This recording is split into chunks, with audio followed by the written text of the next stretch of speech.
और ब्रेक के बाद अब खबर संसद से। संसद में विपक्षी दलों के हंगामे के कारण आज दोनों सदनों में विधायी कामकाज नहीं हो सका। राज्यसभा में परिसीमन के मुद्दे पर डीएमके ने हंगामा शुरू कर दिया, जिसके बाद कुछ स्थगन हुए और राज्यसभा फिर दिन भर के लिए स्थगित हो गई। तो उधर लोकसभा में भी डीएमके के इसी मुद्दे पर शोर शराबे के बीच कामकाज नहीं हो पाया। दोनों सदनों के जो चेयर थी, सभापति थे, लोकसभा अध्यक्ष थे, उन्होंने सदन को चलाने की तमाम प्रयास किए, लेकिन हंगामा नहीं थमा। तो दोनों ही सदन बिना कामकाज के एक तरीके से देखा जाए तो आज दिन भर के लिए स्थगित हो गए। संसद के दोनों सदनों लोकसभा और राज्यसभा में गुरुवार को कोई कामकाज नहीं हुआ। विपक्ष के हंगामे के कारण संसद के दोनों सदन पूरे दिन के लिए स्थगित हो गए। 11 बजे राज्यसभा जैसे ही शुरू हुई, परिसीमन के मुद्दे पर डीएमके ने नारेबाजी शुरू कर दी। हंगामे के कारण राज्यसभा को पहले 12 बजे तक स्थगित करना पड़ा। 12 बजे जैसे ही कार्यवाही शुरू हुई, हंगामा होता रहा। इसके बाद राज्यसभा को पहले 12:15 बजे तक, उसके बाद दोपहर 2 बजे तक, उसके बाद पूरे दिन के लिए स्थगित करना पड़ा। राज्यसभा में केंद्रीय गृह मंत्री अमित शाह अपने मंत्रालय के कामकाज को लेकर वक्तव्य देने वाले थे।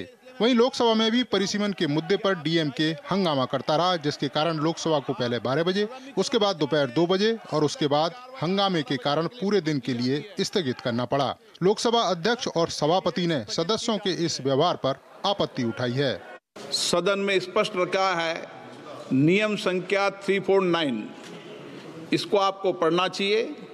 उसमें पालनीय नियम में सदन की मर्यादा प्रतिष्ठा बनाए रखने के लिए कैसा अनुरूप व्यवहार होना चाहिए, कैसा आचरण होना चाहिए, ये स्पष्ट लिखा है। अगर आप टी शर्ट पहनकर यहाँ आएंगे, नारे लगा के आएंगे, नारे की लिख के आएंगे, तो सदन नहीं चलेगा। Honourable members,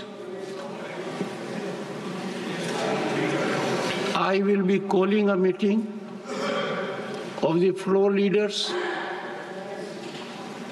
in my chamber. I would share with the honorable members what I have seen in the House a while ago. दोनों सदनों के स्थगित होने पर सबसे ज्यादा चिंता उन सदस्यों को हुई जो अपने क्षेत्र के मुद्दे उठाना चाहते हैं। वहीं सरकार का भी कहना है कि सदन में चर्चा होनी चाहिए, हंगामा नहीं। विपक्ष क्या चाहती है कि सदन चले उनके मर्जी से, सभापति और लोकसभा के अध्यक्ष के मर्जी से नहीं, कानून से नहीं, नियम से नहीं। सदन चले उनके मर्जी से, संविधान चले उनके मर्जी से, डिलिमिटेशन हो उनकी मर्जी से। मैंने उन साथियों से भी अपील की है कि वो बाहर प्रदर्शन करके या फिर मीडिया के जरिए बात रख के हाउस को चलने दें, लेकिन आज हाउस नहीं चल पाया, इस बात का खेद है। लेकिन ठीक है, कल कोशिश करेंगे कि हाउस चले।